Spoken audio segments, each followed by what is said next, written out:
savoir que 40% des cancers pourraient être évitables. Ah oui, 40%. Si on agissait sur les facteurs modifiables tels que le tabac, l'alcool, l'exercice physique, l'alimentation et le surpoids ou l'obésité. Et sachez qu'à partir de 30 ans, on a déjà une fonte musculaire. Donc si vous ne faites pas d'exercice physique, que vous ne mangez pas de protéines, et ben forcément vous avez une fonte musculaire. C'est pour ça qu'il faut faire attention, et d'autant plus quand les gens deviennent âgés, parce que cette fonte musculaire, on la retrouve encore plus. S'il y avait quelque chose sur lequel il faut se supplémenter, c'est la vitamine D. 80% des gens aujourd'hui, la population est carencée en vitamine D. Et la vitamine D, ça agit pour le calcium, pour la fixation du calcium, mais ça agit énormément sur le système immunitaire, ça agit sur les maladies inflammatoires. Donc vraiment, la vitamine D, c'est primordial. Salut et bienvenue sur le podcast Génération 120 ans. Je suis Liron Samoun et j'ai un objectif très ambitieux. Vivre jusqu'à 120 ans en bonne santé et heureux. Qu'on se le dise, c'est challengeant. Surtout dans le monde actuel où il devient de plus en plus difficile de prendre soin de soi. C'est pour cela que je vous propose qu'on parte à la rencontre, ensemble, de personnes intéressantes qui ont des choses à nous apprendre pour vivre au maximum de son potentiel en bonne santé et ce sur différents plans. Au niveau de son mental, de son corps, de son environnement et de ses relations sociales. Génération 120 ans est une émission destinée aux personnes ouvertes d'esprit, curieuses et désireuses de vivre leur vie au plus haut niveau de leur potentiel. J'adore découvrir de nouvelles choses qui pourraient améliorer mon quotidien et je fais souvent de belles découvertes que j'ai envie de partager avec vous. Alors c'est parti et bienvenue dans l'émission Génération 120 ans. Je suis avec Geneviève Sidbon-Kunchiski. Salut Geneviève. Bonjour. Je suis vraiment très ravi de t'avoir avec moi pour pouvoir échanger autour de la nutrition, aussi autour de la nutrition et cancer, puisque tu travailles à l'Institut Raphaël, tu vas avoir l'occasion de le dire. C'est assez intéressant parce que la nutrition, quand même, c'est quelque chose qui drive notre vie au jour le jour. On entend 10 000 choses à la fois, on entend il faut manger ceci, il faut manger cela. Après, on te dit le contraire et après, il y a ça, on te dit dans les études, non, c'est pas bon, etc. Moi, c'est vrai que j'ai un peu du mal à m'y retrouver. Donc, l'idée de parler de nutrition avec toi et de manière plus générale dans ce podcast, c'est aussi une manière pour moi de me retrouver, d'avoir les idées un peu plus claires parce que je parle vraiment avec des personnes qui s'y connaissent, qui sont dans le milieu. Donc j'espère que tu vas contribuer déjà à m'éclairer, aussi à éclairer tous ceux qui... je le souhaite, le souhaite vivement. Donc c'est vraiment l'idée parce que la nutrition c'est quelque chose d'assez vague, d'assez général et c'est difficile de s'y retrouver tellement il y a des choses, il y a des régimes, il y a des trucs à faire, pas faire. C'est un peu compliqué. Oui, donc on va faire les choses en ordre, on va parler un peu de nutrition de manière générale, nutrition et cancer et puis voilà, on va avancer un peu comme ça et on va voir ce que ça donne. Avec plaisir. Alors super, je suis encore une fois très ravi. Est-ce que tu peux te présenter et dire un peu qui tu es? Oui, bien sûr. Alors je suis docteur en pharmacie, j'ai fait des années d'officine j'ai vendu donc des tas de médicaments, j'ai vu des tas d'effets secondaires de médicaments où on donnait d'autres médicaments pour contribuer à améliorer ces effets secondaires. Et puis ayant fait le tour de la pharmacie elle-même, j'étais vraiment passionnée de nutrition et je me suis dit, comme disait Hippocrate, que ton aliment soit ton meilleur médicament. J'ai décidé de passer mon DU de nutrition à la Paris Descartes, à la faculté de Paris Descartes, et après j'avais ce DU en poche et j'avais vraiment mon grand souhait, c'était de transmettre toutes ces valeurs que j'avais appris de nutrition qui ont beaucoup évolué depuis des années. Toutes ces belles valeurs, j'avais envie de les transmettre, non seulement aux amis, aux particuliers, mais aussi aux entreprises. Donc avec deux consoeurs qui ont tout à fait le même cursus que moi, docteur en pharmacie et nutritionniste, Diane et Nathalie. On a créé les ateliers Nutri-Santé, qui sont une association qui lutte en prévention primaire ou secondaire contre pour une meilleure santé et qui lutte contre les maladies inflammatoires, type diabète chronique, maladies cardiovasculaires, cancer. et autres. Donc on apprend également dans les entreprises, dans le cadre de la QVT, à mieux manger. QVT juste. QVT, c'est qualité de vie au travail. Ok, qualité de vie au travail. On apprend comment avec la nutrition on peut limiter son stress, on peut avoir plus de vitalité. Comment avec la nutrition, bien sûr on peut agir sur son poids, mais surtout on peut avoir une meilleure santé et une meilleure longévité, puisque le but c'est de prévenir de toutes ces maladies aujourd'hui que l'on voit de plus en plus importantes. Okay. Donc voilà, c'était la première chose. Donc je donne des coachings en nutrition à des particuliers. On le travaille en entreprise auprès d'associations et je travaille également à l'Institut Raphaël, qui est la maison de post-cancer, qui est un centre de médecine intégrative en prévention pour le cancer. Donc on fait des parcours de soins coordonnés pour les patients. Faut savoir qu'un médecin a moins d'une minute à consacrer à son patient. Il va vraiment direct au fait et il n'a pas le temps, même de manière générale. De manière générale, il n'a pas le temps de s'occuper de ce qui entoure le patient. Or, les centres de médecine intégrative sont centrés sur le patient lui-même, sur son projet de vie, et c'est un véritable accompagnement. C'est un parcours coordonné, c'est un parcours transdisciplinaire où, notamment, il y a la nutrition bien sûr, mais il y a l'exercice physique adapté. Il y a les psychologues, il y a de l'art-thérapie, il y a de la musicothérapie, il y a de l'écriture, on a des groupes de parole, on a des préparations à la reprise d'emploi, c'est vraiment très très large. Okay. Et ça permet aux patients de se sentir pris en main et d'améliorer leur résilience. Et d'appréhender plus facilement leur cancer et donc c'est plus facile pour eux. Et ça, c'est très important aussi. Donc ça, c'est la deuxième partie. Et je suis nutritionniste, du coup, avec tout ce groupe de personnes, de soignants auprès de l'Institut Raphaël. Voilà. Ok, c'est super. Enfin, j'ai avoir du coup pas mal de questions à ce niveau-là. Juste par rapport à au moment où tu es passé de pharmacie à nutrition, tu m'as dit tu as eu un espèce de déclic ou tu t'es dit comme ça du jour au lendemain j'ai envie de comprendre. J'étais déjà passionnée par la nutrition, on vend beaucoup de compléments alimentaires, on en vend de plus en plus. On voit des pathologies qu'on voyait de plus en plus lourdes et on donne des médicaments et on voit qu'il y a beaucoup d'effets secondaires. Alors on donne d'autres médicaments, etc. Et je me suis dit jusqu'où on va aller. Ça te correspondait pas. Ça me correspondait pas et je me suis dit voilà, on va voir effectivement avec la nutrition. Est-ce qu'on peut intervenir avec la nutrition ? Eh bien oui, on peut intervenir, améliorer par la nutrition sa santé. Ça a été ton point de départ, quoi. Absolument. Ok, et donc tu t'es formé à la nutrition et t'as lancé tout ça pour ensuite rejoindre l'Institut Raphaël. Par challenge ou comme ça ou par opportunité, l'Institut Raphaël. L'Institut Raphaël, ça me plaisait aussi beaucoup. Ça me plaisait beaucoup de travailler dans un centre de médecine intégrative. Ça correspondait vraiment à ce que je souhaitais. Et puis en parallèle avec ce que je fais, je trouve que c'est tout à fait complémentaire. Ouais. Ouais, c'est d'autres façons de voir les choses et d'appliquer la nutrition aussi. Absolument, au quotidien et de façon pratico-pratique là pour le coup. Et le centre, j'avais jamais entendu parler de ce centre-là. Il y en a qu'un seul en France. Il y en a partout dans le monde. C'est un des premiers, qui s'est créé par le docteur Alain Toledano, qui est cancérologue et radiothérapeute. Et il y en a de plus en plus là qui se créent. Le centre Raphaël fait des petits. Ok, fait des petits. Donc il y en a un, je crois, à Nice qui va pas tarder à ouvrir. Et pourquoi pas d'autres. Effectivement, Et donc l'idée, c'est pour toutes les personnes qui ont des cancers ou qui ont eu des cancers peuvent aller dans ce centre pour se faire accompagner du début à la fin. Absolument. Enfin, du début à la. Il y a un fin de parcours.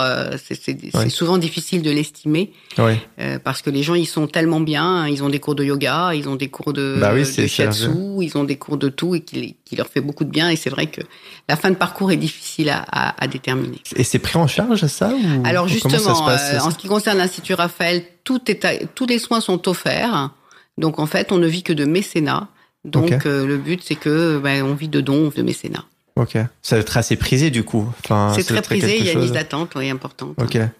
Ouais, parce que si on a tout ça, sport, nutrition, qu'on est conseillé et que. Ok. Et donc là-bas, toi, tu travailles en tant que nutritionniste voilà, et tu aides les patients à mieux enfin pour qu'ils puissent mieux manger au quotidien ou Alors peut-être... oui, parce qu'on sait très bien que le fait déjà du poids, tout simplement, si on est un surpoids au moment du diagnostic, ou alors qu'on prend du poids pendant la maladie, ce sont des facteurs de risque très importants de rechute, de voir arriver un second cancer ou de facteurs aggravants d'un premier cancer. Donc vraiment, c'est très important. Des gens qui sont déjà en surpoids, qui ne prennent pas de poids et éventuellement, surtout que derrière ça, ils peuvent être en hormonothérapie. Il y a des traitements, c'est ou la chimio ou l'hormono. Chimio d'abord, peut-être radio et hormono. Et pendant l'hormonothérapie, il y a des prises de poids très fréquentes. Okay. Donc il faut faire attention à ce qu'ils prennent pas de poids. Mais c'est toujours un équilibre, parce que vous voyez des personnes effectivement qui viennent mais qui vont par la chimio ou par la maladie être en dénutrition. Donc ce qui est compliqué, c'est un véritable équilibre entre la dénutrition et la perte de poids et la prise de poids. Donc chaque cas est un cas vraiment particulier et on gère chaque cas en fonction. Alors effectivement, la chimiothérapie donne des effets secondaires, donc on gère aussi par la nutrition les effets secondaires.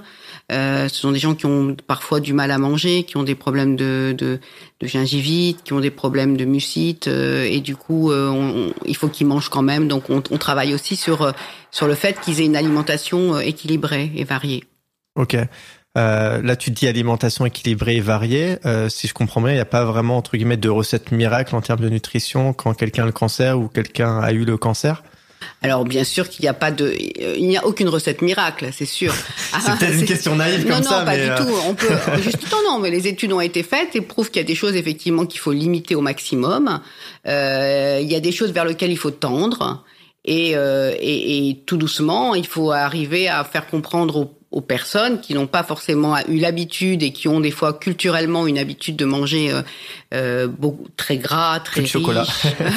Alors plus de chocolat non, parce que si vous prenez du chocolat à 70%, ça passe. Ça passe. C'est au contraire un antioxydant et c'est plutôt bon c'est plutôt très bien.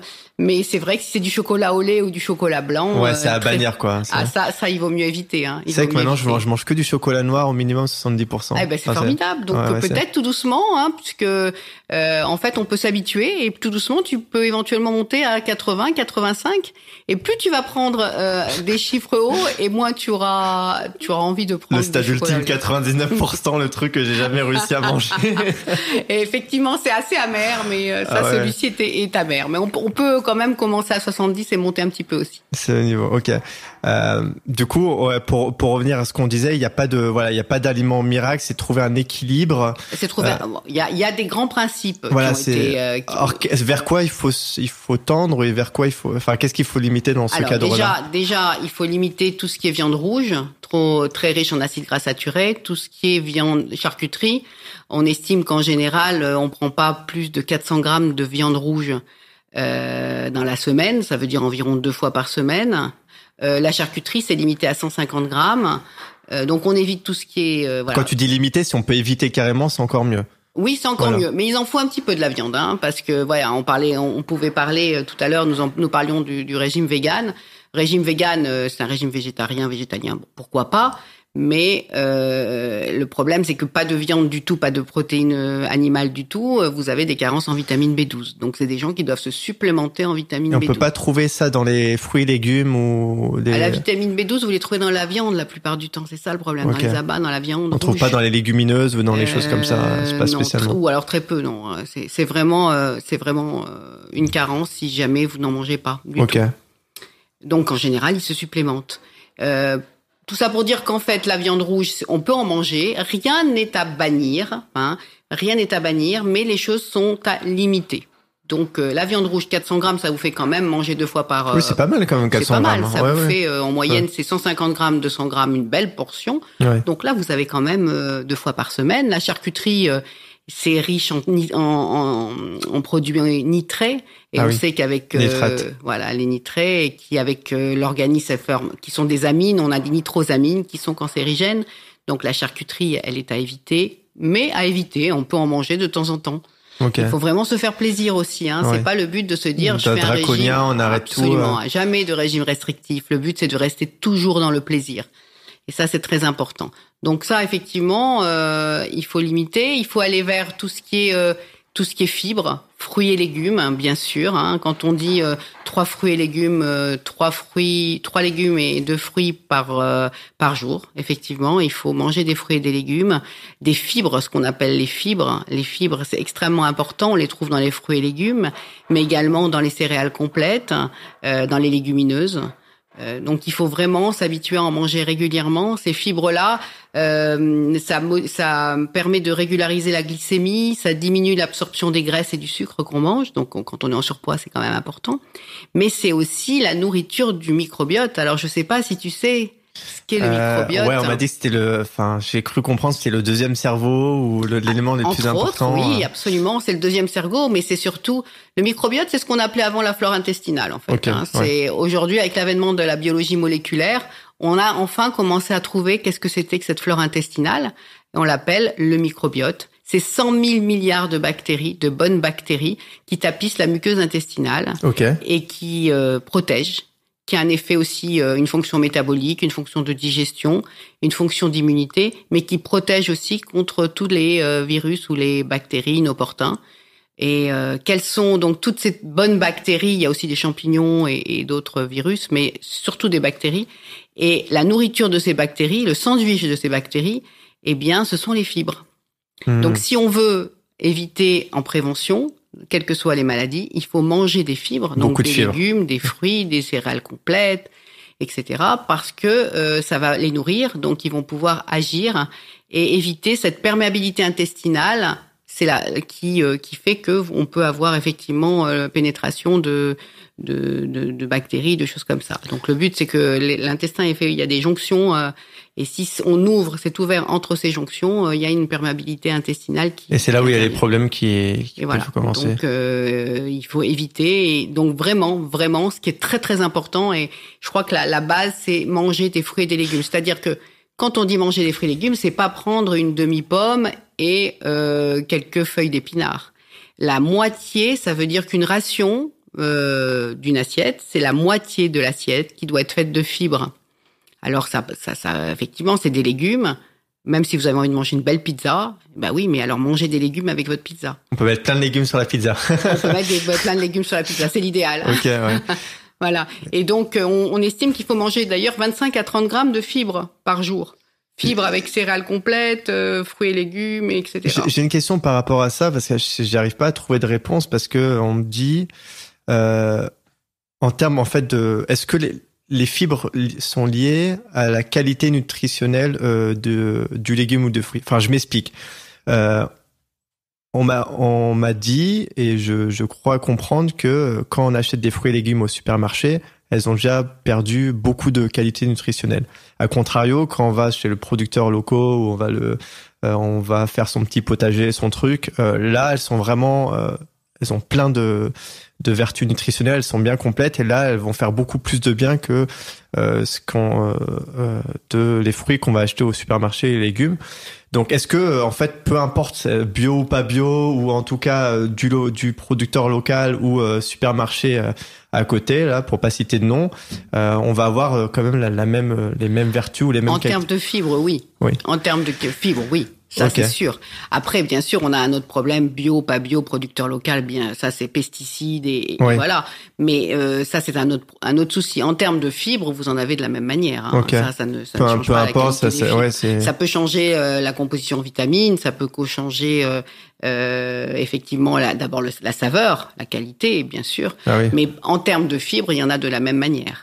Donc ça, il n'y a pas de problème à ce niveau-là. Ou que ce soit acheté, les fibres que vous trouvez dans les fruits et légumes, dans le chou, notamment le chou, ce qu'on appelle des prébiotiques, c'est-à-dire tout ça s'appelle des prébiotiques. Alors j'ai entendu probiotiques. Oui, alors c'est quoi les probiotiques, effectivement, ce sont des levures qui favorisent le microbiote, mais les prébiotiques, ce sont la véritable nourriture de ces bactéries.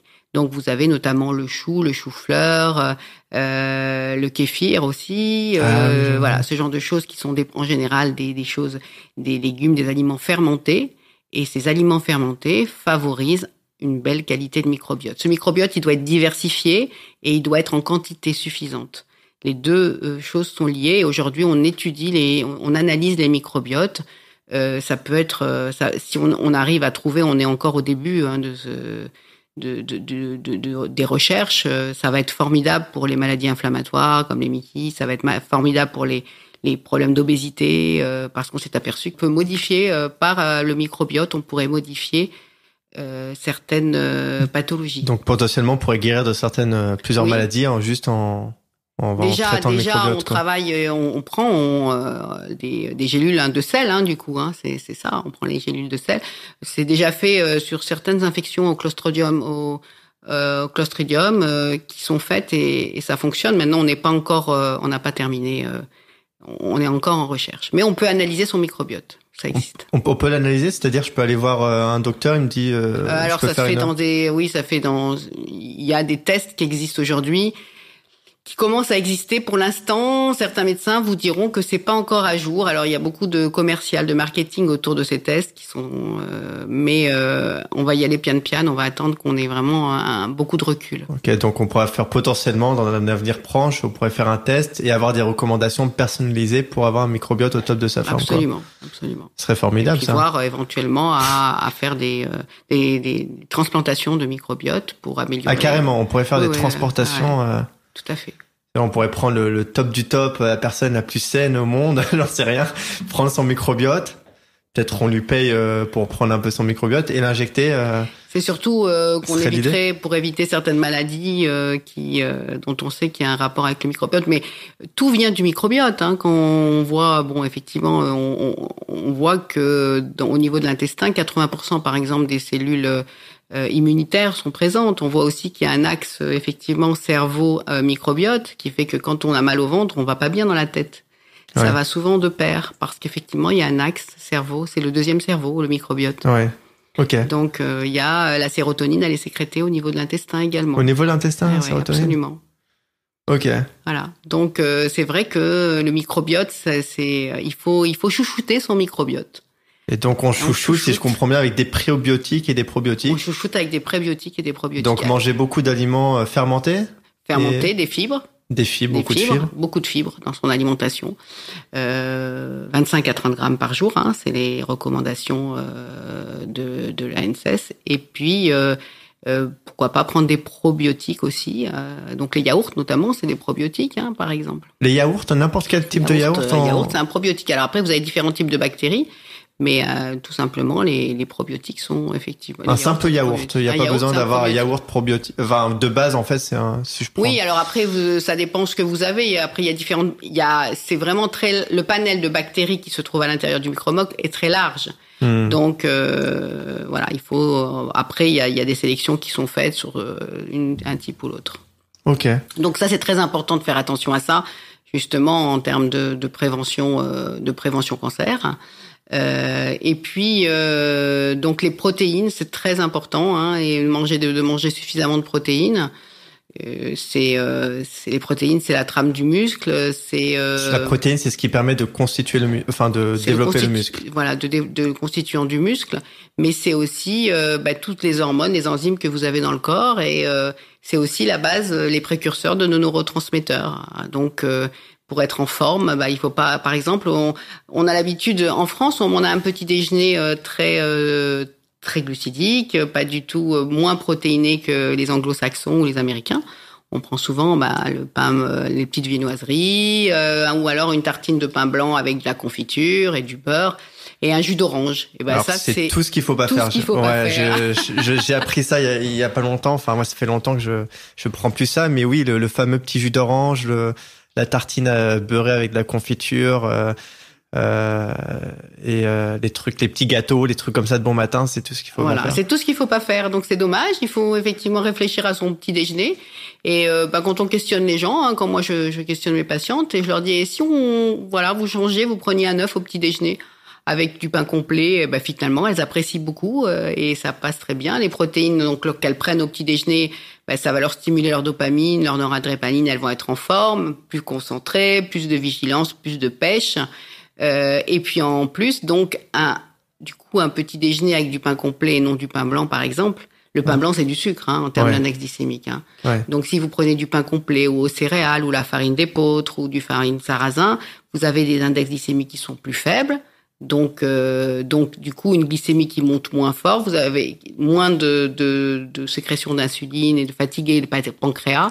Et du coup, vous avez moins faim rapidement. Donc, vous n'avez pas le petit creux de 11 heures où vous allez Ouais, c'est ça. En fait, ce qui pose problème, c'est qu'on va avoir un pic. Et quand ça va chuter d'un coup, on va avoir un petit coup de mou, on va avoir une fringale ou quelque chose comme ça. Exactement. Et l'idée, c'est d'arriver à avoir on va dire quelque chose de flat, de plat, quoi. Une glycémie qui soit stable. Tout le temps. Voilà. Il faut s'arranger dans ce qu'on mange, à avoir une glycémie stable. Et tout ce qui est des sucres à index glycémique fort, c'est-à-dire le sucre, le glucose, le fructose, le saccharose, etc., ce sont des sucres qui sont à index glycémique fort. Donc, vous allez avoir effectivement très vite un pic d'insuline derrière. Bah, même avec du coup, si je mange un fruit le matin, je vais avoir un pic aussi, du coup. Mais alors, ce serait peut-être... si vous mangez un fruit, bien sûr, c'est sucré. Après, ça dépend quel type de fruit vous allez manger. C'est sucré, mais comme vous avez des fibres dedans et que les fibres vont diminuer, vont régulariser plus la glycémie, vous aurez moins faim. Par contre, vous prenez un jus d'orange, alors là oui. C'est la cata, là. C'est la cata. Pas de jus d'orange. Même si c'est une orange pressée, la belle orange pressée du matin.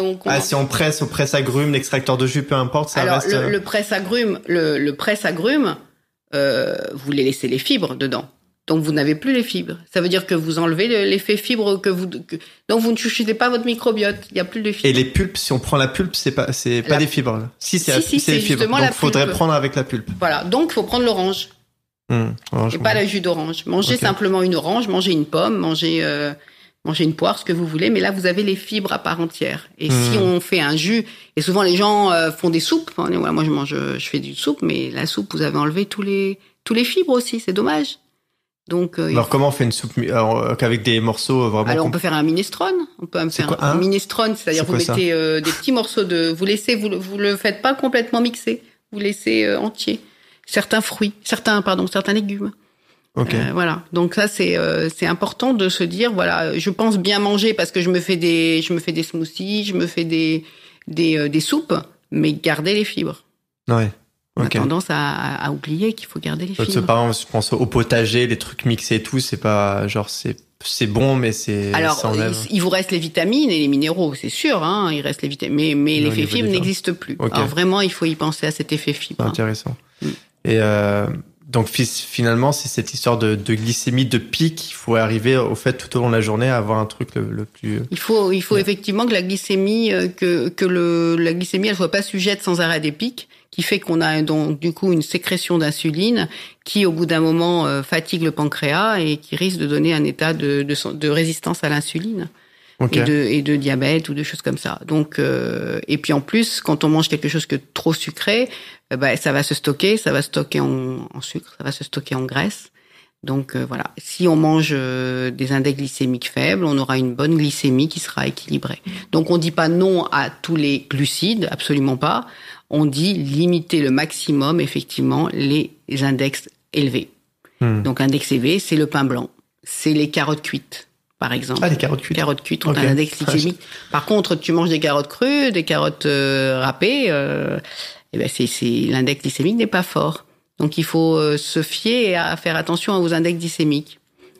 Pas que du pain et des choses comme ça, mais aussi des fruits, il y en a certaines qui ont une forte index, d'autres qui sont plutôt faibles. Comment c'est cet index? C'est pas écrit sur l'aliment. Non, mais bon, vous avez des tableaux aujourd'hui d'index glycémique qui existent et on sait quel élément, surtout dans les services de diabétologie, ça savent bien ça puisqu'ils travaillent avec pour éviter que la glycémie soit trop forte. D'accord. Et il y a des astuces si par exemple j'ai envie de manger un truc très sucré et après peut-être que si je fais du sport juste après ça atténue le pic Alors si on fait du sport juste avant, effectivement avant un sport, 1h30 pour ne pas agir sur la digestion, on peut manger des féculents, mais pourquoi ne pas les prendre complets parce que là l'index est plus faible. On peut les prendre al dente si c'est des pâtes, l'index glycémique est plus faible également. Al dente ça joue? Oui. Okay. Oui, c'est plus faible l'index. L'index glycémique est plus faible. Mais pâte complète, c'est encore mieux. Oui, pâte complète. Ouais. Voilà. Donc il faut être vigilant à ne pas prendre trop de sucre d'index glycémique fort. OK. Maintenant, vous avez par exemple tout ce qui est légumineuse. Non seulement les légumineuses c'est formidable parce que c'est riche en protéines, c'est des protéines végétales, mais en même temps, leur index glycémique est beaucoup plus faible. Les lentilles, le quinoa, les pois chiches, ils ont un index glycémique plus faible. Donc pourquoi ne pas s'alimenter de... C'est très bon d'ailleurs. Ouais, bah oui, c'est excellent, c'est très bon en plus quand c'est bien cuisiné. Voilà, vous mettez ça avec vous mettez des aromates, du coriandre, du basilic, des herbes, vous mélangez. Du lait de coco, des lait végétal. Voilà, absolument. Vous faites un bowl, hein. On a beaucoup de bowls aujourd'hui dans des restaurants très healthy qui se font, mais c'est très bien avec des edamame. Et d'ailleurs, vous verrez qu'il s'est mélangé protéines, il y a du saumon, parce que le saumon c'est très bon. Hein. Le saumon c'est un poisson gras. Très riche en oméga 3. Ouais. Donc, c'est très bon et vous associez ça à des index glycémiques faibles. Ok. Ouais, c'est intéressant. D'accord, je vois à peu près. Bah, finalement, on revient à une règle simple, c'est tu manges tout ce que tu peux trouver dans la nature quelque part. Absolument. Et à éviter... les produits bruts. On revient aux produits bruts. Produits bruts, c'est ça. Oui, absolument. Autant à l'ère paléolithique, ils chassaient, ils pêchaient, et effectivement, ça se passait bien, mais on n'avait pas tous ces produits ultra transformés qui existent aujourd'hui sur le marché. Faut voir que on a énormément, le marketing agroalimentaire est bien fait, et on nous propose énormément de produits ultra transformés. Donc, il faut être très vigilant quand on achète sur les étiquettes. Il faut savoir décrypter les étiquettes alimentaires. Alors, tu peux peut-être nous en dire 2-3 mots dessus Oui, bien sûr. Alors déjà, quand vous achetez, par exemple, tout simplement le Nutella. Le Nutella que les enfants et même adultes adorent. À garder, évidemment, ça. Vraiment très prisé, mais c'est 50% de sucre, 50% d'huile de palme. En termes de qualité nutritionnelle, c'est 0. Donc, en fait, vous n'avez rien. Dans ces cas-là, pourquoi ne pas prendre une vraie pâte de noisettes bio, issue de l'agriculture biologique, que vous achetez dans un des magasins bio qui existent autour de chez vous, et vous faites plaisir, mais au moins vous mangez sainement.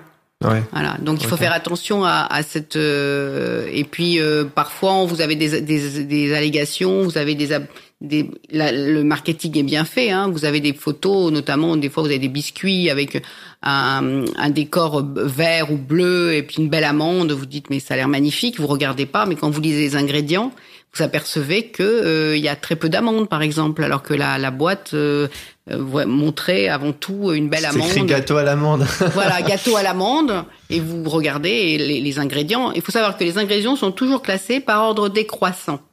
Ça veut dire que si vous voyez un premier sucre, évidemment, vous allez reposer le biscuit. Mais souvent, c'est pas le premier, mais souvent, il y a des sucres cachés.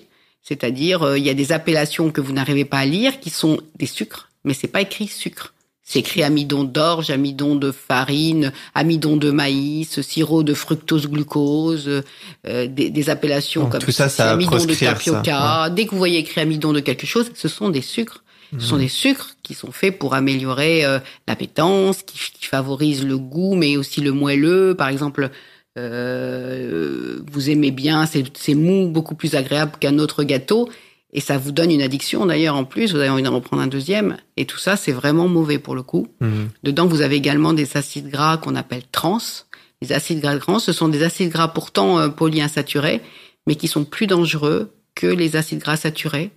Et on en met, normalement, l'industrie agroalimentaire ne doit pas en mettre plus d'un certain pourcentage dedans. Mais il y en a encore. Et les appellations, c'est par exemple mono et diglycéride d'acide gras. Voilà. Déjà, le nom, ça fait peur déjà. C'est ça. Ce nom-là, il faut savoir que c'est des acides gras trans. Mais c'est quoi les acides gras trans, peut-être c'est réalisé par, en fait, ces acides gras trans, c'est réalisé par l'industrie agroalimentaire, c'est une hydrogénation partielle des acides gras. Et ça permet de mieux conserver. Ça permet de me donner de goût. C'est comme ça que c'est utilisé. Okay. Et donc, vous en trouvez dans les viennoiseries, vous en trouvez dans les pâtes, des pâtes pré-cuites, feuilletées, vous en trouvez dans ce genre de choses.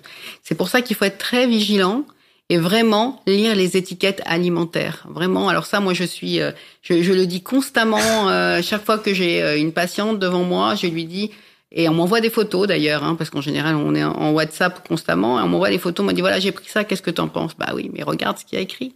Regarde ce qu'il y a dedans. Plus c'est moyen d'ingrédients, mieux c'est. Moyen d'ingrédients, mieux c'est, bien sûr. Et puis, par exemple, les nouilles coûtent pas cher du tout. Ces petites nouilles là, quand on rentre du travail et qu'on a un débordé ou qu'on vit seul et qu'on n'a pas le temps de se faire à manger, c'est pareil. Vous lisez ce qu'il y a dans ces nouilles, c'est vraiment lamentable.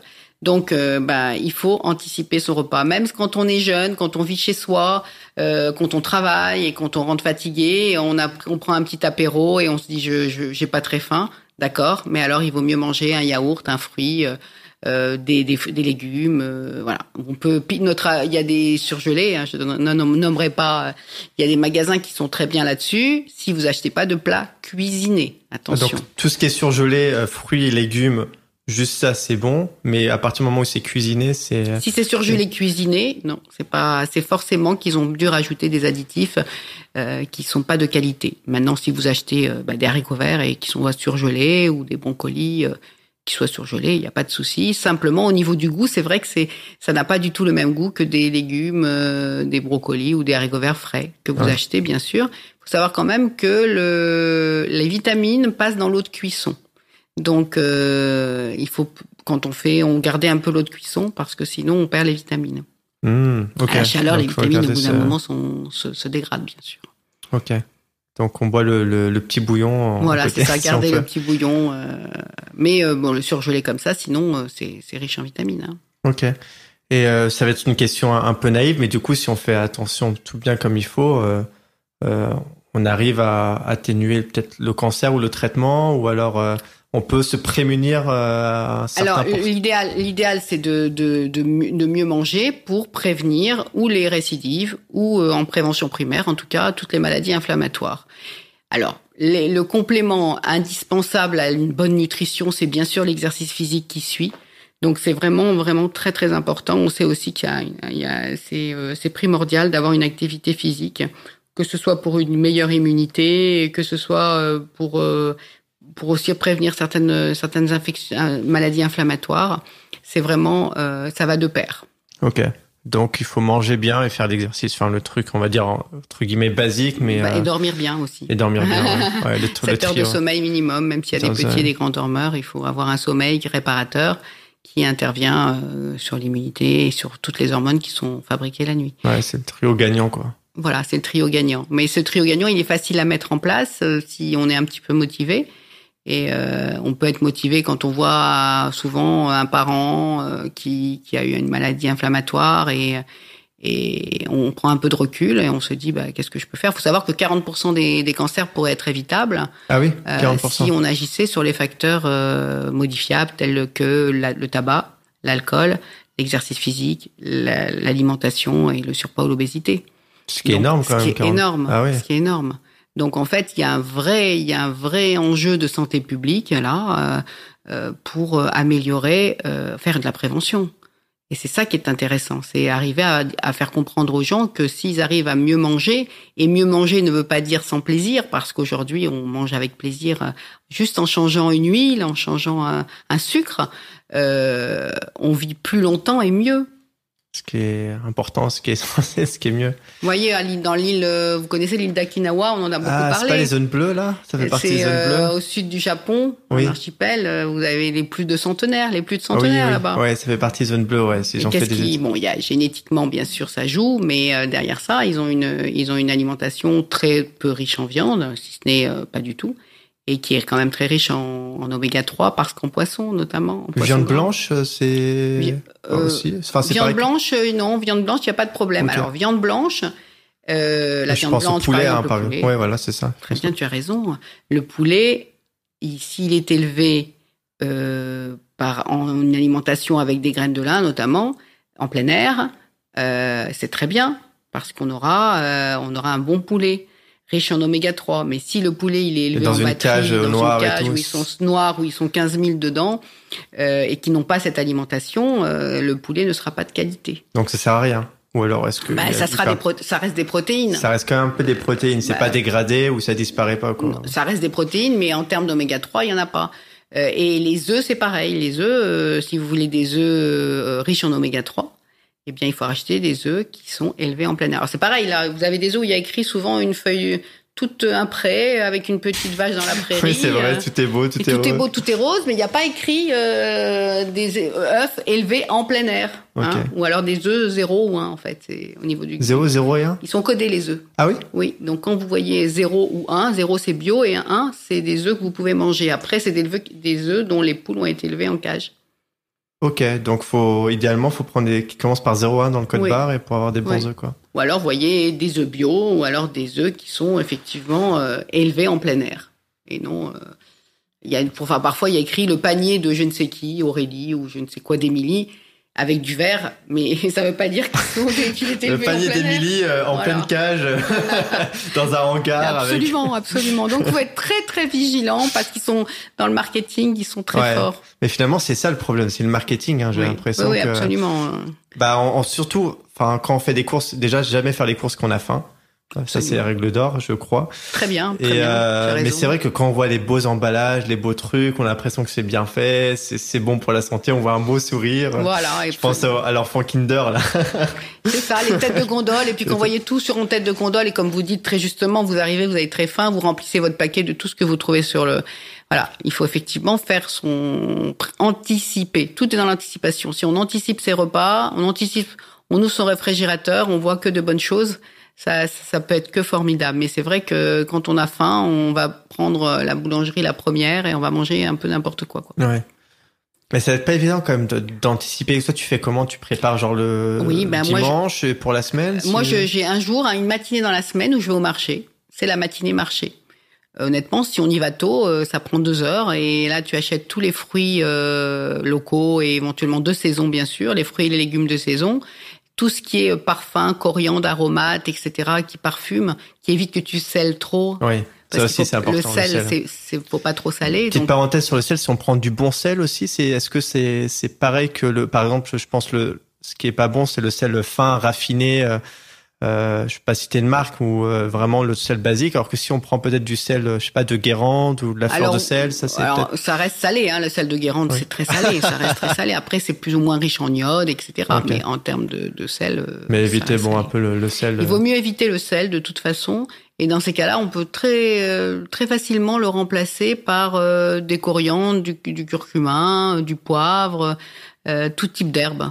Okay. On ne le sent pas. La moutarde, on peut bien remplacer. D'accord. Donc ça, c'est aussi important. Et puis en termes de prévention au cancer ou maladies inflammatoires, de toute manière, vous avez les oméga 3, les huiles. Il faut privilégier tout ce qui est oméga 3.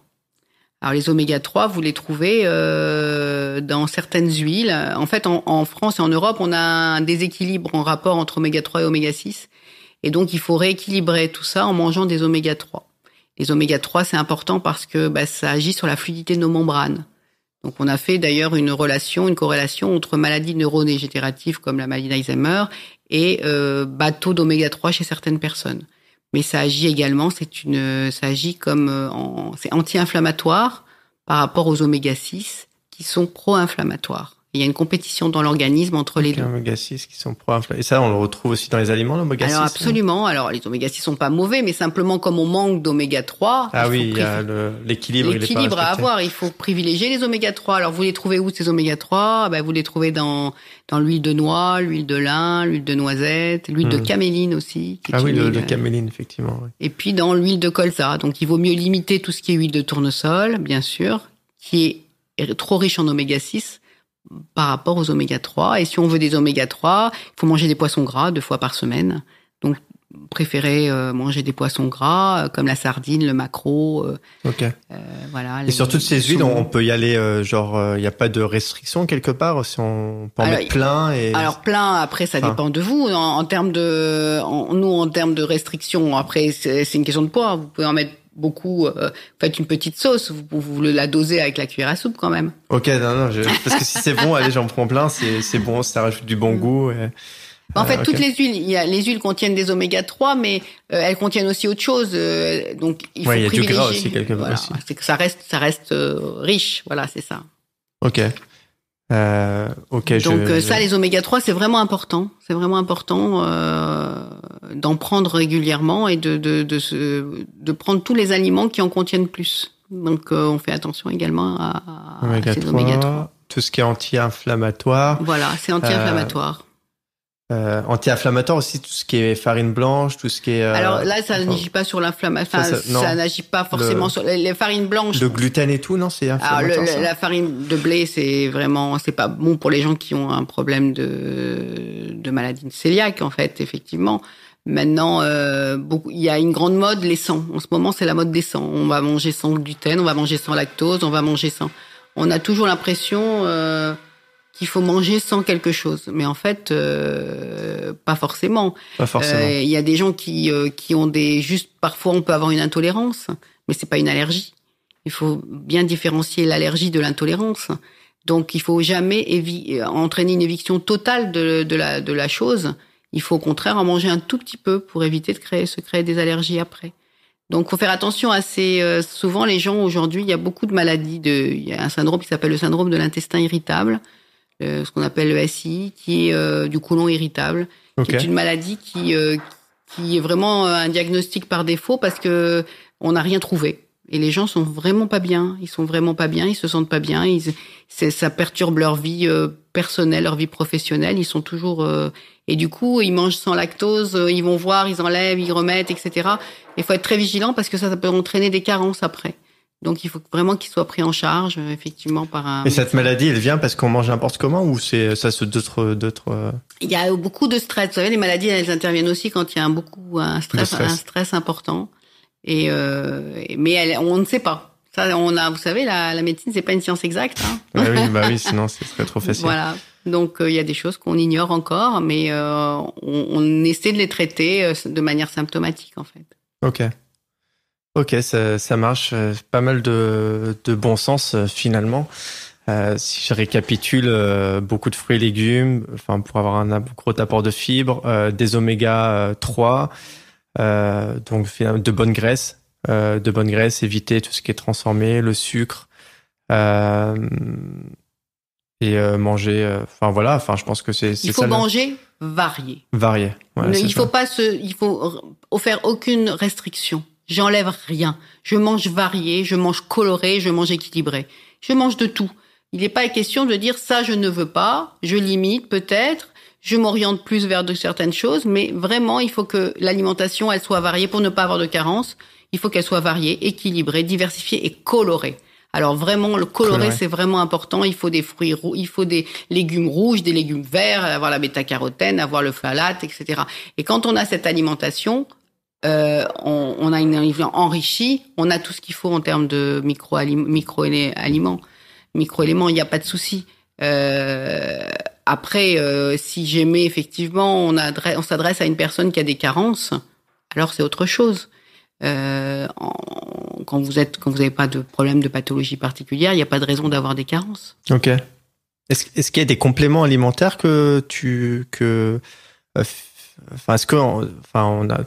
j'imagine si on mange tout, on n'a pas de carence, mais ça me paraît un peu trop idéal. Est-ce qu'il y a peut-être un complément alimentaire que tu recommandes de base ou tu sais qu'on est en carence de telle chose, donc je te conseille de... Alors, la junk food fait qu'on peut être en carence de plein de choses parce qu'on mange mal. Ouais. Donc, il faut essayer de modifier tout doucement son alimentation. Une carence, ça se voit sur une analyse de sang. Donc, faire une analyse de sang. C'est pas la peine de prendre le premier complément alimentaire. D'abord, à force de prendre des complémentaires, on peut faire des surdosages sur certains aliments, certains oligo-éléments. Donc, c'est dommage. S'il y avait quelque chose sur lequel il faut se supplémenter, c'est la vitamine D. Ah oui. Alors c'est vraiment primordial. 80% des gens aujourd'hui, la population est carencée en vitamine D. Et le vitamine D, ça agit pour le calcium, pour la fixation du calcium, mais ça agit énormément sur le système immunitaire. Ça agit sur les maladies inflammatoires. Donc vraiment, la vitamine D, c'est primordial. Ça, pourquoi ? Parce que normalement, on la synthétise au soleil. En étant 2-3 fois par semaine, 20 minutes au soleil, avec le décolleté ouvert, l'avant-bras et les avant-bras décolletés, pour prendre du soleil. Mais combien de fois vous faites ça dans la vie ? Ça, surtout quand on est au bureau toute la journée. Ou... Voilà, c'est ça. Donc, on la synthétise. Sinon, on en trouve aussi dans les poissons gras, on en trouve dans certains, mais pas suffisamment. Donc, si vous voulez pas en prendre de manière systématique, faites une analyse de sang. Vous dosez votre vitamine D. Et si vous voyez que vous êtes en carence, vous prenez de la vitamine D. Ok. tout au long de l'année finalement. Quoique l'été, si on... Bah oui, il faut faire son analyse. Les femmes enceintes en sont carencées, les personnes âgées en sont carencées, et même les personnes qui sont... on est tous carencés en vitamine D. Ok. Donc ça, c'est vrai que on la trouve pas autrement, sinon donc il est préférable d'en prendre. Capsule, huile, peu importe. Alors si votre médecin, si vous passez par votre médecin, il vous prescrira une ampoule par mois, une ampoule tous les 3 mois. Il vaut mieux une ampoule par mois parce que le dosage vous n'avez pas un dosage trop important d'un coup qui est donné. Ça existe en gouttes aussi. Ça peut être 5 gouttes par jour. Il y a des tas de spécialités pharmaceutiques qui existent et mais sinon une ampoule par mois, c'est aussi bien. Mais il faut pas hésiter à en prendre. Ok. J'ai rarement vu des surdosages. Ça marche. Donc finalement, tout ça, c'est ce que tu transmets en fait à tes patients et ça fait des miracles. Enfin, ça fait dire. Non, des miracles, non. Malheureusement, j'aimerais bien faire des miracles avec tout ça. Je dirais qu'on limite. On a une meilleure qualité. Ils ont une meilleure qualité de vie. Déjà, si on intervient sur tout ça, on se sent mieux. Et puis on a moins d'éléments toxiques, donc c'est vraiment très important de faire attention à chaque chose. Alors si bien sûr on mange au McDo une fois de temps en temps, c'est pas très grave, mais rien que le pain du McDo, c'est déjà des produits ultra transformés. Ouais, j'avais vu une fois l'étiquette, ça fait peur. Voilà. Donc c'est un peu dommage. Et aujourd'hui, il y a des tas d'enseignes qui sont pas très chers et qui proposent des produits beaucoup plus healthy. Donc vraiment, il faut tendre à aller vers tout ce genre d'alimentation. Ouais. Et boire beaucoup d'eau aussi. Beaucoup d'eau, ouais. Faut boire beaucoup d'eau, 1,5 litre d'eau. Hein. La soif, c'est déjà un signe d'alerte. Donc il faut boire avant d'avoir soif. Ouais, c'est vrai qu'à partir du moment où t'as déjà soif, t'es déjà en déshydratation, quoi. Donc ça peut intervenir sur même les capacités cognitives, de mémorisation. Donc c'est important de boire. Ouais. C'est vrai qu'après, c'est vrai que ça fait, quand on y pense, ça fait un budget d'acheter des bons aliments, mais... Ah oui, partons, effectivement, de bien s'alimenter, c'est plus cher. D'aller manger healthy, c'est plus cher que d'aller manger chez des Tex-Mex. Enfin, dans des grosses enseignes qui sont pas chères. C'est vrai. Mais à la limite, vous pouvez manger pas cher. Faut avoir le temps d'aller au marché, peut-être, effectivement. Après, c'est aussi j'aime bien penser que finalement c'est peut-être un plus gros budget, mais quelque part c'est peut-être des économies que tu feras plus tard si tu étais malade. Oui, absolument. C'est des économies que vous faites aussi pour la sécurité sociale. Pour la sécurité sociale aussi, qui est là, un petit coucou à la sécurité sociale. Mais ça, il faut commencer jeune, il faut se rendre compte jeune. Parce que je disais tout à l'heure, c'est bien d'avoir quelqu'un dans la famille comme toi, parce que t'es... Mais oui, mais c'est ça, parce qu'on se rend compte et on fait prendre conscience aux gens. Et puis on en est mieux dans sa peau, on est plus alerte, c'est plus agréable. Mais c'est vrai, c'est une question de budget, c'est vrai aussi. Les nouilles chinoises, comme j'en parlais tout à l'heure, ça coûte 2 € et ça peut faire chez certaines personnes un repas. Mais dans ces cas-là, ils devraient manger un yaourt. Il y a des yaourts aujourd'hui qui sont même supplémentés en protéines, qui s'appellent Skyr. Je crois que c'est pas une... Skyr, c'est ça. Ah, j'ai vu ça il y a pas longtemps, ouais. C'est enrichant, mais sans sucre. Il y en a avec du sucre, il y en a sans sucre rajouté. Et voilà, à ce moment-là, on se fait, tu disais très justement tout à l'heure, avec des flocons d'avoine. On se prend des flocons d'avoine avec des fraises, des antioxydants, des fraises, des framboises avec un bon fromage blanc. Mais c'est très bon.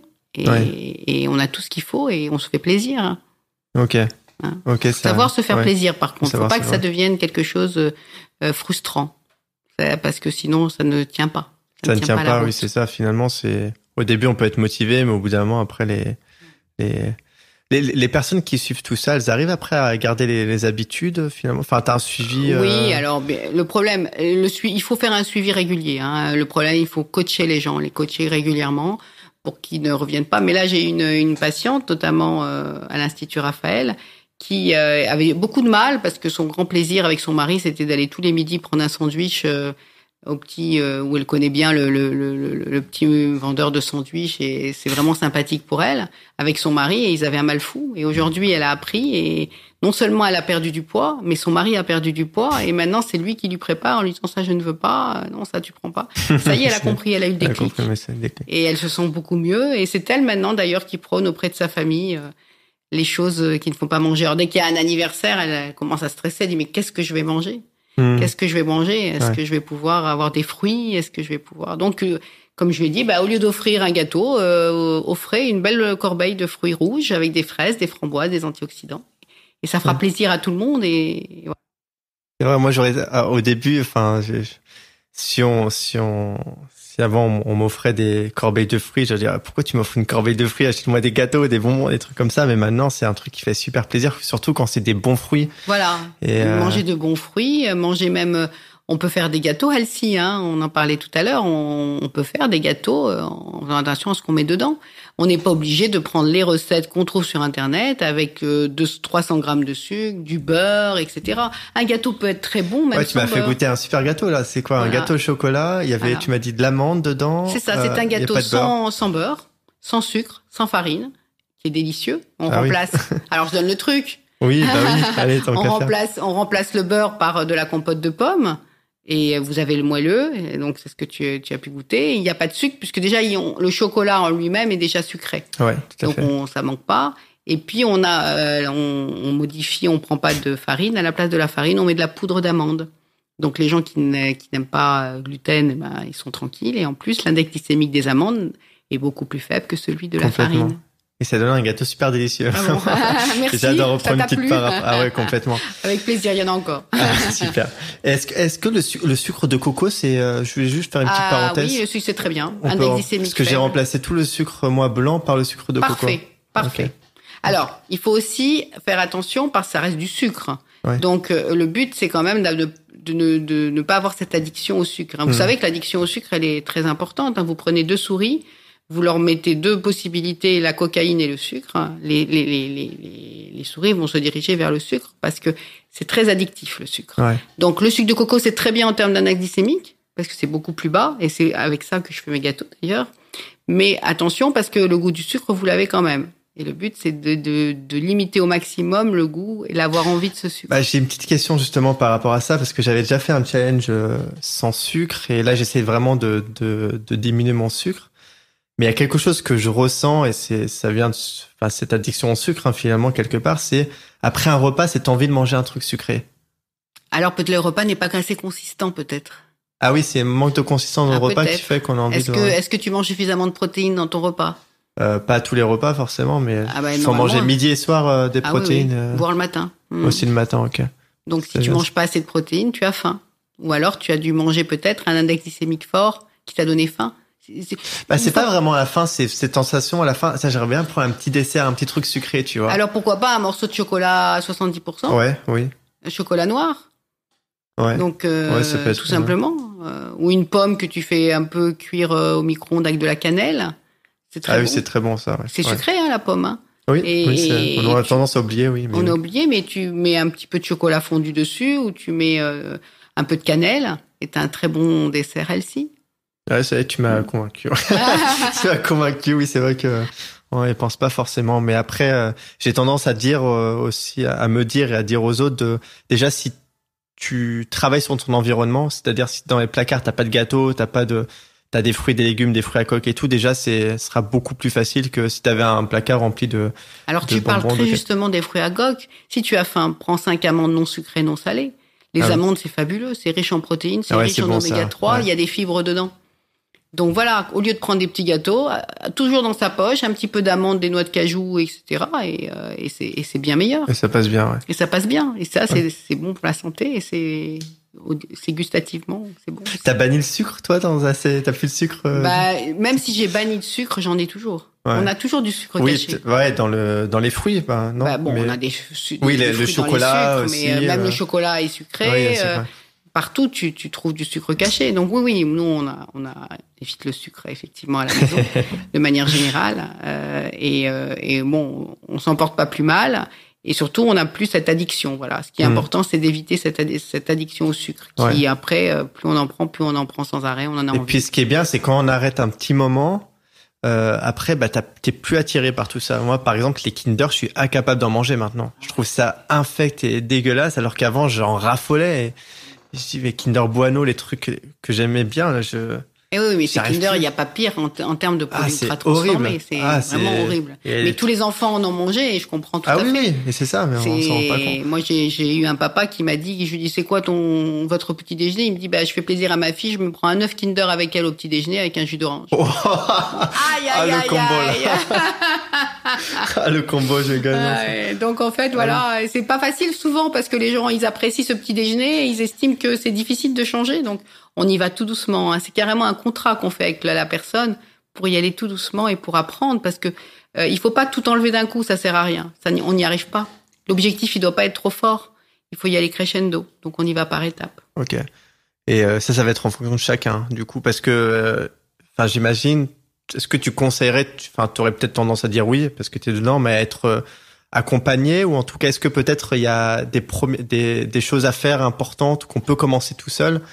Oui, bien sûr. On peut commencer tout seul, déjà à éviter le pain blanc, à diminuer le sucre. Mais parfois, les gens savent pas comment faire. Ouais. Ils savent pas par quoi ils vont changer. Et ils se disent, mais moi, je vais rien manger. Mais si, il faut manger, manger, manger. Pour le coup, il faut vraiment manger. Ouais. Mais c'est simplement, il faut choisir quoi manger. Mais en aucun cas, même quand je fais faire un rééquilibrage alimentaire, perte de poids, mon rééquilibrage, c'est de booster son métabolisme de base. Ça veut dire qu'il faut manger. En mangeant, vous brûlez votre métabolisme de base. Donc, surtout ne pas sauter de repas. Et donc, bien manger, voire plus que d'habitude. Oui, il faut manger. Manger augmente son métabolisme de base. Manger, mais des protéines. Manger des amandes. Manger de bonnes choses. Mais surtout, ne pas sauter de repas. Ouais. Et ça, c'est important. Les gens se disent, non, moi, je peux pas. Voilà, ce soir, je me mets au régime, je mange pas. Non. Ah non. C'est pas voulu. Ou je mange une petite salade, 3 feuilles de salade qui traînent dans un bain d'huile. Et donc, on n'a rien mangé, du coup. Donc, t'es contre les régimes? Ah oui. Et les régimes restrictifs, absolument. Okay. Ça ne peut pas fonctionner, un régime restrictif. Ça fonctionne sur le moment, mais on sait d'ailleurs que à peu près 60% du poids est repris dans les 6 mois qui suivent un régime restrictif. Voilà. Donc, il faut perdre doucement, durablement, et faire attention à ce qu'on mange. Et se faire plaisir. Ouais. Surtout se faire plaisir. Se faire plaisir. C'est tellement important. Ok. Donc les régimes, tout ce qui est genre manger une fois par jour ou alors manger que de la laitue, j'en sais rien. Alors ça, sur les derniers magazines en vogue, vous avez toujours le dernier régime en vogue où on a mangé 3 jours de l'ananas, on a mangé de la soupe aux choux, etc. Bien sûr, vous allez perdre du poids. On ferme la bouche, on perd du poids, mais on perd du muscle. Donc on est fatigué, on n'a plus le muscle et on reprend son poids, bien évidemment. Donc voilà, il faut être vigilant à ça. Du coup, ça me fait penser, petite parenthèse, par rapport aux jeunes. Est-ce que c'est quelque chose que tu préconises pour tes patients ou même de manière générale? Alors le jeûne, alors c'est une philosophie de vie, le jeûne. Il y a des gens qui en font régulièrement. Chaque cas est un cas particulier. Il y a des gens qui adhèrent et chez qui ça fonctionne bien, effectivement. Moi, j'estime que le faire une fois par semaine, pourquoi pas, le jeûne de 16 heures. Il est facile, le jeûne de 16 heures. C'est quoi? Vous mangez à 20 heures le soir et vous remangez à 13 heures à peu près. Vous finissez de manger à 20 heures, vous remangez à 13 heures. C'est pas un régime qui est très difficile. Vous buvez toutes les non sucrées, bien sûr, mais toutes les boissons que vous voulez, infusion, café. De temps en temps, c'est un détoxifiant, pourquoi pas. Maintenant, à le faire 3-4 jours ou 8 jours d'affilée, non, parce que, il y a des gens déjà qui peuvent avoir des hypoglycémies. Il y aura des carences. Et alors là, pour le coup, on est en fonte musculaire. Donc ça, c'est pas du tout intéressant. Ok. Donc une fois par semaine à la limite. Une fois par semaine, si on a envie, pourquoi pas. Et si on mange bien dans le reste du temps, après ces 16 heures, pourquoi pas. Et si on le tolère bien, mais si on voit qu'en essayant, on a eu des crises d'hypoglycémie, bien sûr, on évite. C'est pour ça que je disais que chaque cas est un cas particulier. Ouais. Mais le jeûne de 16 heures est un jeûne qui fonctionne bien. Une chose importante qui est les protéines. Sans qu'on soit en surconsommation de protéines, il faut faire attention quand même. On peut être en surconsommation de protéines? Il y a une époque où il y a eu une vogue où on prenait des sachets en hyperprotéinés, des barres en hyperprotéinés. Il y a des gens qui maigrissaient beaucoup par des sachets d'hyperprotéinés. Donc là, ils pouvaient en prendre éventuellement beaucoup. Mais on n'en prend jamais. Autour de moi, je vois bien, il n'y a jamais assez de protéines dans l'alimentation. Donc on peut tous les jours, on peut y aller, quoi. En protéines, c'est matin, midi et soir même, vous pouvez en prendre. Matin, midi, soir, sans problème. Ok. Ok, régime ultra protéiné. Alors c'est pas ultra protéiné, c'est régime diversifié avec une consonante un peu plus importante en protéines. On doit consommer déjà en termes normaux 0,8 grammes par kilo-jour de protéines, 0,8. Et donc, quand vous faites le compte de ce que vous mangez, vous allez voir que vous les avez rarement 0,8 à 1 gramme de kilo par kilo-jour. Est-ce que kilo-jour, c'est comme... Non, c'est pas comme... Vous prenez votre poids. Parce qu'il y a KJ et KCAL. C'est pas pareil. Kilocalories et kilojour par jour. Alors, grammes, vous prenez votre poids, vous le multipliez par 0,8, et vous voyez la quantité de grammes que vous devez manger par jour de protéines. Donc, moi, par exemple, je fais 70 kilos. Je multiplie par 0,8. Multiplié par 0,8. Si ça fait environ soit 56, environ 55 grammes à 60 grammes de protéines par jour. 2 œufs, c'est 15 grammes. Une escalope de poulet, c'est 150 à 200 grammes. 250 à 200 grammes, c'est environ 15 à 20 grammes de protéines. Putain, j'ai pas grand chose. En fait, il faut manger un max. Ah oui, je mange pas C'est pas un max, c'est normal. Oui, normal, oui. Ah oui. Et sachez qu'à partir de 30 ans, on a déjà une fonte musculaire. Donc, si vous faites pas d'exercice physique, que vous mangez pas de protéines, eh ben, forcément, vous avez une fonte musculaire. C'est pour ça qu'il faut faire attention, et d'autant plus quand les gens deviennent âgés, parce que cette fonte musculaire, on la retrouve encore plus. Ok, bah c'est bien cette fonte musculaire pour les personnes qui veulent perdre du poids, mais sinon. Ah non, absolument pas. Non. Quand on perd du poids, alors. On perd surtout pas de la masse musculaire. On part de la part grasse. Ah oui, oui, j'ai confondu, oui, ok. Non, attention à ça parce que quand on fait un suivi, un rééquilibrage alimentaire, on s'accompagne de balance de ce qu'on appelle l'impédance-métrie, qui nous mesure avec précision la masse grasse et la masse musculaire. Et justement, on fait attention à ce que la perte de poids ne soit pas sur la masse grasse, sur la masse musculaire, mais qu'elle soit sur la masse grasse. Si on l'a sur la masse musculaire, on a une fonte musculaire, on n'est pas du tout là où il faut. Ok. Il faut être très très vigilant à ça. Ok, ouais. Ah, c'est bien fait d'insister dessus. Oui, un pédance-mètre, ouais, je me suis acheté ça, une balance comme ça, on se met pieds nus, mais c'est efficace. Enfin, c'est. Alors, l'impédance-métrie, ça mesure la quantité d'eau que vous avez dans votre corps. Ouais, on voit l'eau, on voit la masse musculaire, le machin. Mais ça me paraît fou juste en se posant dessus qu'on a. Oui, c'est un courant électrique en fait. Ça mesure un courant électrique. C'est le courant électrique. C'est le courant électrique qui permet de. Absolument, c'est un courant électrique qui permet de mesurer la quantité d'eau de manière totale que vous avez dans le corps. Et l'appareil fait le différentiel entre la masse musculaire et la masse grasse. Et la masse osseuse, bien sûr, et donc vous donne votre pourcentage de... Alors, parfois, c'est pas souvent très prescrit parce que la femme, elle est gynoïde, l'homme est androïde, donc bon, ça nous permet d'avoir un repère et de reprendre cette mesure de manière régulière pour voir si on a bien la baisse de masse grasse et non pas de masse musculaire. Masse musculaire, plus on a, plus vous avez un raffermissement. Plus vous êtes raffermi, plus vous êtes mieux, vous êtes musclé. Ok. Plus vous prenez des protéines. D'ailleurs, vous voyez bien les bodybuilders, ils prennent de la prot, comme ils disent, de manière générale. Voilà. La prot. Voilà. Mais sinon, le blanc d'œuf, c'est la référence en termes de protéines. Hein, donc. On peut. Je crois que c'est un mythe que j'ai cassé il y a pas longtemps, mais les œufs, on peut en manger en fait autant qu'on veut. C'est pas genre absolument comme le mauvais cholestérol ou quoi que ce soit. Non, on peut en manger 5-6 par semaine sans problème. Okay. Les œufs, c'est formidable. C'est un aliment qui est très riche en vitamines, en minéraux, en protéines, puisque 2 œufs correspond à 15 grammes quand même. Et est-ce que tu conseilles du coup les suppléments en protéines, l'espèce de whey ou je sais pas quoi? Non, moi pas vraiment, parce que moi j'aime bien tout ce qui est nature. Ouais, qu'est-ce qui est naturel, ouais. Tout ce qui est naturel, donc je préfère qu'ils prennent 2 œufs. Alors à la limite qu'ils fassent des omelettes avec du blanc d'œuf. Voilà, on peut faire ça aussi. On prend de yaourt skyr. Je préfère plutôt que de prendre des protéines qui sont fabriquées de manière industrielle. Ok. Donc 0,8 fois son poids pour la cotation du jour. Ça c'est de manière usuelle. Après, si vous faites du sport, il faut passer à 1 gramme. Du sport, ouais. Si vous faites du sport, il faut passer à 1 gramme. Donc 1 fois, du coup 70. Voilà. Ok. Dans la journée. Dans la journée. Ah, c'est bon à savoir. J'y suis pas, moi. Rajoutez du yaourt skyr, rajoutez 2 œufs, rajoutez des choses comme ça et vous allez voir. Et ça, honnêtement, c'est pas cher. On peut pas dire que c'est cher. Oui, c'est vrai. Manger des œufs, c'est pas cher. Hein. Ouais. C'est moins cher que de s'acheter un sandwich. Une entrecôte ou un truc comme ça. Une entrecôte. Ouais. Donc, parfois, on pense que les choses, parce qu'on privilégie pas certaines dépenses par rapport à d'autres. Oui, c'est ça. C'est une question de priorité, en fait. Une barquette de framboises, c'est 2 €. Voilà, c'est pareil que néo-chinoise. Hein. Ouais. Mais au moins, vous mangez des antioxydants. Voilà, bien, si vous les prenez bio ou bien rincés. Et tu te préserves pour la suite aussi. Et, voilà. Ouais, il faut se projeter aussi. Ah ouais. Ok, juste par rapport au régime, t'as dit que t'étais contre. On en a parlé un petit peu tout à l'heure, régime cétogène. J'en ai entendu beaucoup parler. On dirait que c'est un truc tendance, c'est contre le cancer, machin. Tout. Est-ce que tu as un petit avis le régime dessus? cétogène, ça a été les grandes stars. Les grandes stars parlaient que du régime cétogène, faisaient du régime cétogène. C'est un régime qui est un régime restrictif puisqu'on prend pas du tout de glucides, donc pas de fruits, pas de fruits, oui c'est ça, pas de glucides. Pas de glucides. Pas de glucides, c'est uniquement de la viande, donc ça vous crée un état de cétose. En fait, vous mangez protéines et gras, et au bout d'un moment, l'organisme se trouve en cétose. C'est quoi la cétose? Cétose, c'est-à-dire qu'il y aura plus de sucre.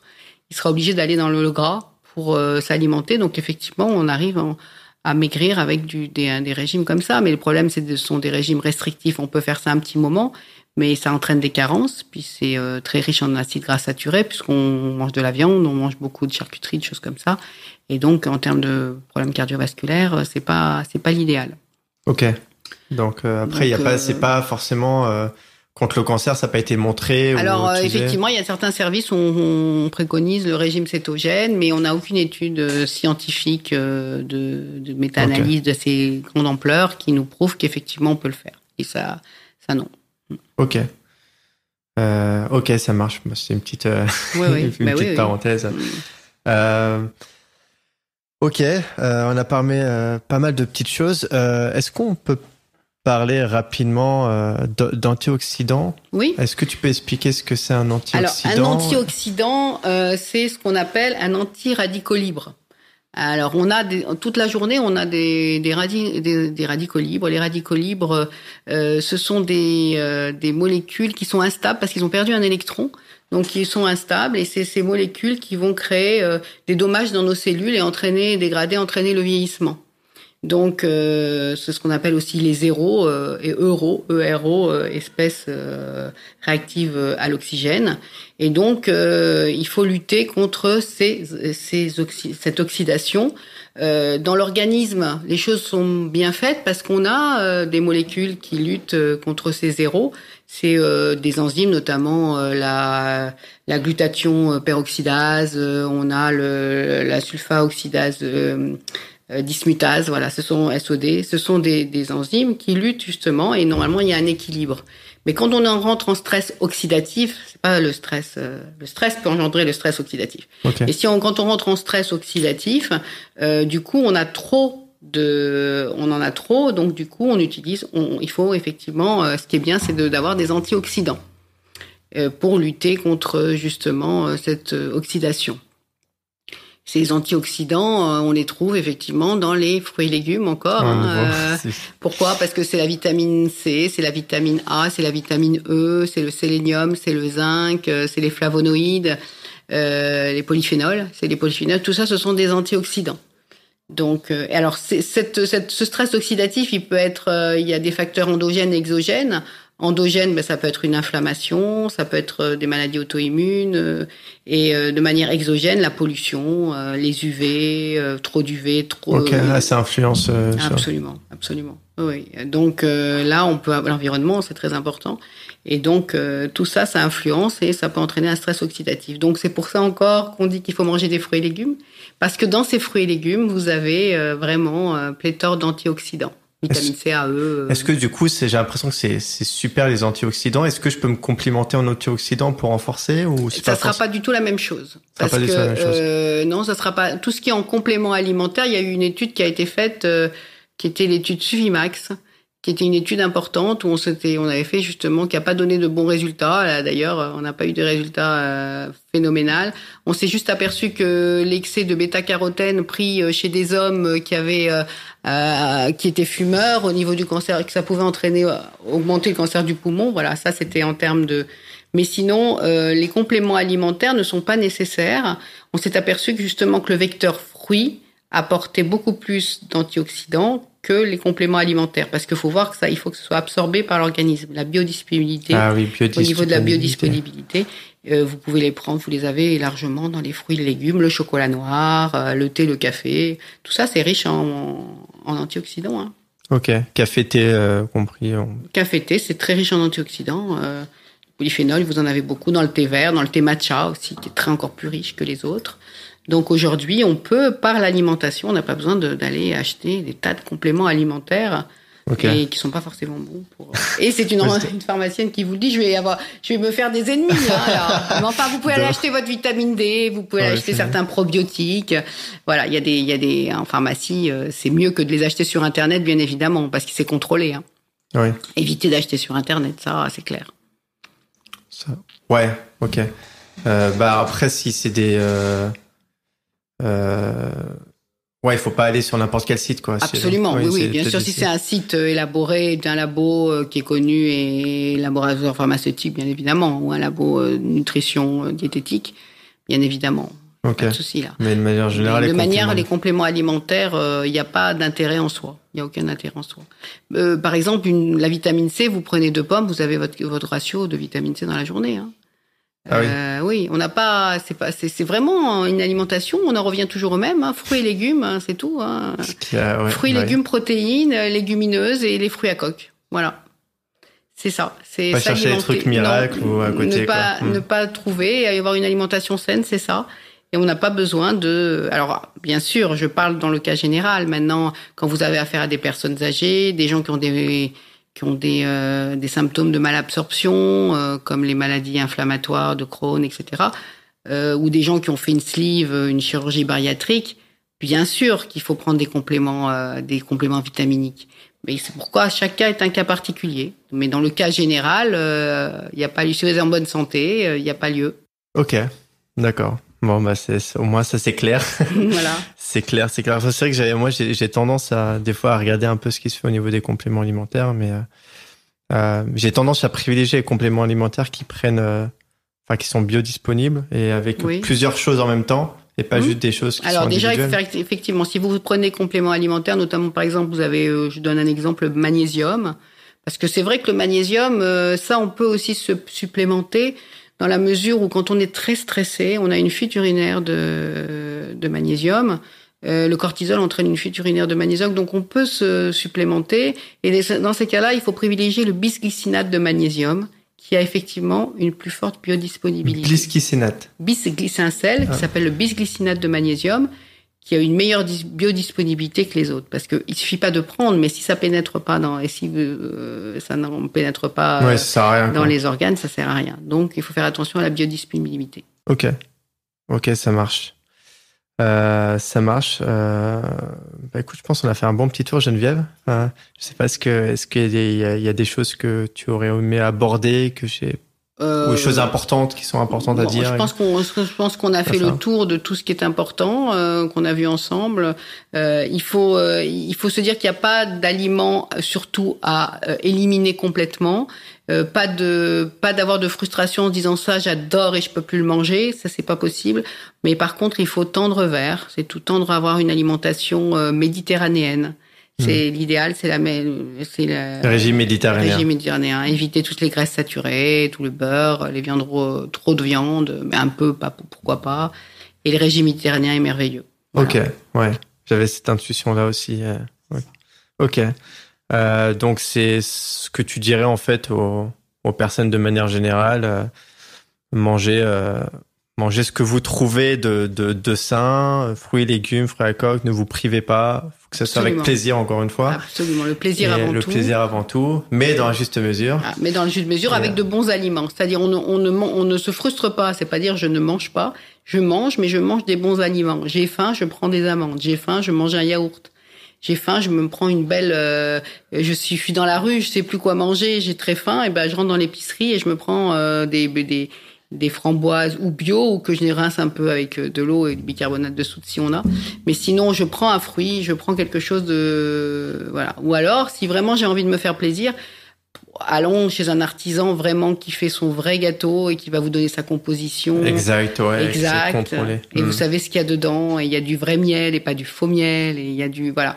Tout est, malheureusement, aujourd'hui, on vit beaucoup dans le faux. En termes de nutrition, et il faut être très très vigilant avec ce qu'on mange, même souvent sous des appellations très belles. Il faut être très vigilant. Heureusement qu'il y a des applis comme Yuka ou des choses comme ça qui permettent très bien, de Yuka et Nutri-Score, hein, ça fait Nutri-Score, qu'on voit de plus en plus. C'est très bien. Avant, ils mettaient pas les produits ultra transformés depuis quelque temps, très récent, c'est très récent. Maintenant, on a le niveau de transformation de l'aliment et puis les additifs, etc. Donc, on peut s'y référer. On a son appli, c'est très facile. C'est rouge, c'est vert, et même des enfants. C'est très sympathique quand vous êtes avec des enfants, c'est que vous leur donnez votre iPhone ou votre portable et ils vont eux-mêmes le faire. Et vous les responsabilisez. Ouais, c'est ça. Et vous allez voir tout de suite, il va dire ça je le prends pas, c'est rouge. Ok. C'est tellement ludique que c'est pas mal, les enfants l'ont et c'est eux qui vont vous trouver les meilleurs aliments. Allez, vas-y, mon petit détecteur à bon aliment là. Absolument. Ok. Écoute, super Geneviève, merci beaucoup. Avec plaisir. Toi, tu fais aussi des challenges Nutri-Santé, etc. On peut te suivre sur un site, les réseaux sociaux. Absolument. Sur Insta, c'est geneviève.nutri. Sur Facebook, c'est Gen Kout. Et sinon, on a aussi un site internet, c'est les ateliers Nutri-Santé Gédinat. Mais ça, tu fais pas forcément l'entreprise, tu fais aussi pour les particuliers. On fait les particuliers aussi. Okay. On fait des challenges perte de poids pour particuliers également. On en a fait un récemment pour les hommes et c'était assez amusant parce que les hommes n'ont pas du tout la même manière de manger que les femmes. Oui, c'est vrai.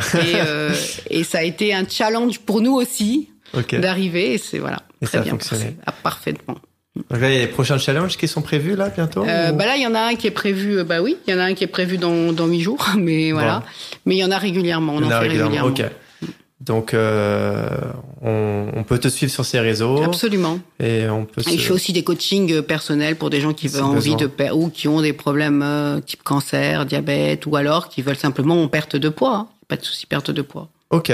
Bon, c'est bon à savoir. De toute façon, je mettrai les liens en description. Avec plaisir. Voilà. Et puis n'hésitez pas à contacter Geneviève. Merci beaucoup Merci pour à toutes toi. ces informations. C'était enrichissant. Je sais que j'avais des questions un peu naïves et tout, mais non, mais c'est un plaisir. Il y a aucune question naïve et la nutrition est tellement large. Il y a tellement de Google nous aide ou nous aide pas selon les cas. Donc ouais, ça permet de mettre les choses aussi à plat aussi de mon côté, comme je te disais au début. Donc ok.